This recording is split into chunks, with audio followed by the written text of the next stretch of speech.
Dylan Freeman, man, thank you so much for joining us for another episode on Machine Heads Interviews. Super excited to talk to you today about the new Develon DTL35, man. How are you? Yeah, doing good. How about you, Wayne? Good, man. I can't complain. I'm talking about machines, so I'm pretty happy. Now, Dylan, you are the compact track loader product manager at Develon, so you're the perfect person to talk to about the new DTL35. Really exciting new machine for you guys in the lineup as Develon continues to kind of expand the product lineup. And we're now just about a year out from this transition from the Doosan brand of machines to the new Develon brand. We're definitely going to talk about that, but we are here to talk about the DTL35, and so I wanted to start by discussing a little bit with you about the CTL market in general. Obviously, this is still the top machine kind of in the industry. People still love CTLs. Still finding new uses for them as they get better and better at tool carrier things, but also at bucket work and grading and stuff like that. So, what are you guys seeing in terms of demand for the CTL? What's the market like right now here in 2024? What kind of customer trends have you noticed? Just kind of, yeah, tell me a little bit about what you guys are seeing from the CTL market as a whole. But yeah, so as you may know, we've kind of saw a pullback in the overall construction market. However, the CTL market itself is still staying relatively strong. With that, the overall CTL market being about 100,000 units across the U.S., uh, and one third of that being over the 3,000 pound rated operating capacity. That's kind of where we've started with the DTL 35 in that upper end. So with it having a third of the market size and coming starting with heavier equipment as we're more accustomed to, it was a good fit for us to start right there. Yeah, And man. then yeah. Well, I know too. Last year was kind of like that Con Expo in 2023 was really kind of like the debut of the Develon brand in general. What has the work been like from your perspective, being inside Develon, from this transition from the Doosan brand of machines? What has the work of establishing this new brand been like? And then you're also getting kind of pulling double duty in the sense that you're not only are you working to establish this new brand, but you're also working on expanding the product lineup into a new category with this new Mhm. DTL 35. What has that experience been like for you? How has the transition from Doosan to Develon been for you guys? Yeah, so like you mentioned, start using Con Expo to kind of kick off things. I think it was a great way to get out in front of everyone, showing, okay, here's some where we came from, here's where we're going. Just kind of make everyone aware of that, and having a huge booth there to start that off, and then just trying to get out to as many trade shows as we can to really reinforce this change. Some customers might not have been aware of this, but they recognize our machines. That once we tell them, oh, this is the same model as we've always been offering, just with the updated name, they're happy to see that we're still offering the same machines. Additionally, the up in DC, up there on the National Mall, we used our opportunity to visit up there with the other manufacturers to get that name out as well. Yeah, absolutely. And so, what has kind of you mentioned a little bit there with the customer reaction, just kind of like happy that the lineups weren't changing too much. I mean, what has been the reaction to kind of like the new brand, and maybe even the kind of like the aspect of fact that you guys are joining the Hyundai kind of global family? And what kind of ways do you feel like that more uniquely positions you? And how has that kind of energy brought new energy to the brand, or been a help? Do you think moving forward? Yeah, so I mean, just like you were saying, just talking with customers at these trade shows and explaining that transition, uh, you know, explained it as the it was a branch of Doosan and then now a branch of Hyundai, that not a whole lot has changed as far as the machines. It's just more so we felt a lot more support coming our way. Okay, awesome. That's great. And so we mentioned the DTL35. That's the machine we're here to talk about. Is this new compact track loader, Develon's first compact track loader? And we saw this machine for the first time last year at ConExpo 2. A lot of excitement around that. A lot of people kind of gathering out and taking a look at this new CTL. Tell us a little bit about the history of this machine, how long it's been in the works, and why Develon felt like it needed to enter the CTL category. I mean, it's pretty obvious, why at a very base level, but why now? What were some of the important things that you guys felt like you needed to address when making a Develon CTL? Yeah, so as we continue to expand our mini excavator lineup, as the more models we added to that, we felt, the CTL and mini excavator go hand in hand. So really wanted to kind of round out our portfolio of equipment. And then, as I mentioned, kind of starting in that heavier end is, a larger machine, which, we're accustomed to, dealing with, and then going forward, working down from there. But just really trying to integrate a lot of the technologies that we offer in, such as our wheel loader, and a lot of safety features with the around view cameras, just a lot of standard premium equipment.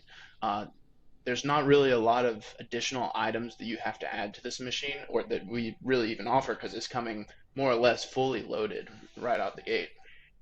Yeah, man. That's definitely some of the stuff that I kind of wanted to dig in today. That's the first thing that jumps off the page to me, and kind of looking at a lot of these, looking at a lot of these features, is how many of these things that are usually optional are standard on this machine.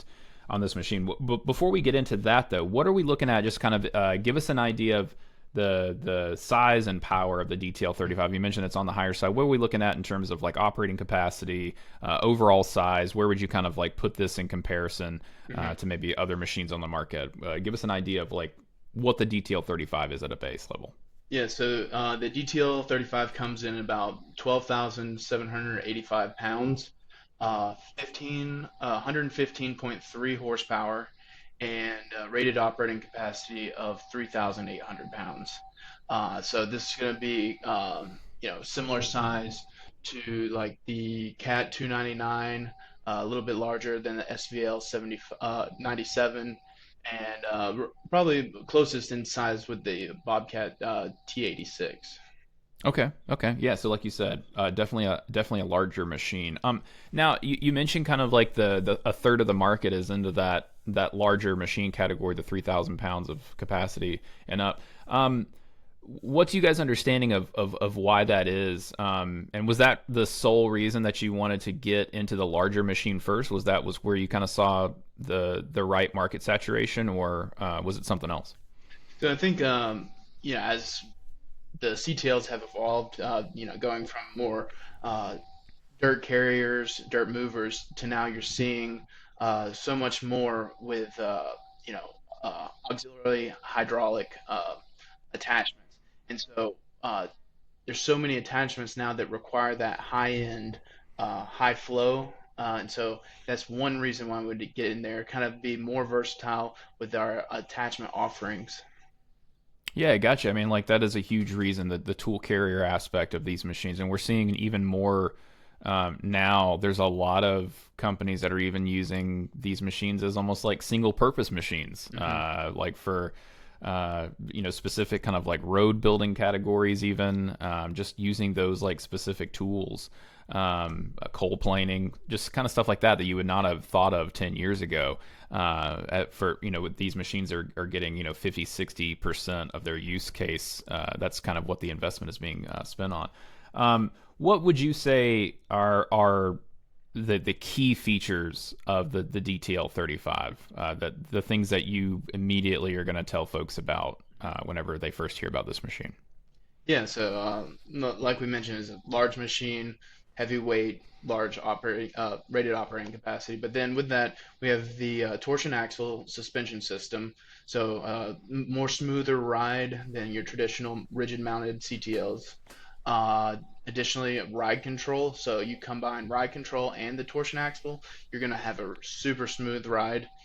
Then we have a list of several smart assist features. I won't get into all of those, but it's a few different functions that really helped optimize the operator's uh, time time spent, moving back and forth. So things like return to dig, auto level, stuff like that. Additionally, it comes standard with a polycarbonate door, so you're not going to have to change out that door from glass if you want to do any kind of rotary cutting. You don't have to worry about debris impacting the glass and shattering it. So I Nice. think Yeah. that's I mean, the so polycarb and then the ride control and some of the other kind of like feature. Now, all of that stuff is standard, correct? correct. Yep, all of it's Wow. So standard, including the rear view camera. Forgot to mention that. yeah, and the torsion control, right? Hmm. Yep. So like I do want to dig a little bit more into the undercarriage of the machine. You mentioned the torsion suspension system, but also another really interesting aspect of this that I thought for such a large machine was the extremely low ground pressure. We're looking at around 5 psi. Is that right? Yeah, I believe it's 5.4. I want to say. Okay. Right. That's pretty impressive. So like yeah, tell us a little bit more about specifically about this new undercarriage. Yeah, so it's going to be two torsion axles that connect the undercarriage to the frame of the machine. And additionally, you're going to be able to uh, we offer the single and dual flange track idlers, but also what's been a lot more popular for us is the triple flange idlers. That's going to kind of allow you to distribute more of your weight across your tracks and also help reduce detracking events. So I think it's a combination of your uh, evening out all that weight, and we'll be offering a 17.7 inch wide track. So I think with all that weight, the more you can spread it out, that's where you can get your lower ground pressure. So we've talked about a lot of the standard features on this machine. What are some of the optional things that you guys are making available? Yeah, so just a handful of actual options. One, probably the most popular would be the around view monitoring. This is basically an upgrade from your rear view camera. It's going to give you two additional cameras and ultrasonic sensors. This will be able to kind of piece together those three different camera angles into a 270-degree field of view right on your 8-inch monitor on the inside, and then the ultrasonic sensors act as your proximity alarm. So as you're backing up, you get in close to something, hear that beep, and then also put like a little block on whatever object that you're nearing. What else are you guys kind of hearing from the you've kind of had this thing available to look at Mhm. for a little over a year now, but like what has been the customer reaction in the pilot phase and kind of moving forward from there? What has been their overall impression of the machine? Mhm. Yeah, so currently we've got about 12 units out in demo right now, getting lots of feedback from our dealers. Um, it's been a good process, hearing a lot of good feedback as far as the performance, and then just a few things that dealers would like to see tweaked here. We're taking all that down, passing it back to headquarters, and either that'll be a running change or something to consider for I guess our next gen. Um, and so as far as uh, production units. Those are starting to trickle in from overseas, and we are preparing those to get to our dealers relatively soon here. Awesome. Yeah, great. And then one of the other things I did want to hit on here was inside the cab in terms of like comfort and everything else. You mentioned the standard polycarb door and everything like that. What are we looking at in terms of kind of like inside the cab, Mhm. in terms of like comfort and safety features? You already mentioned kind of the standard rear view monitor and the available all around view. What else are we looking at inside the cab in terms of controls, comfort, safety? Okay.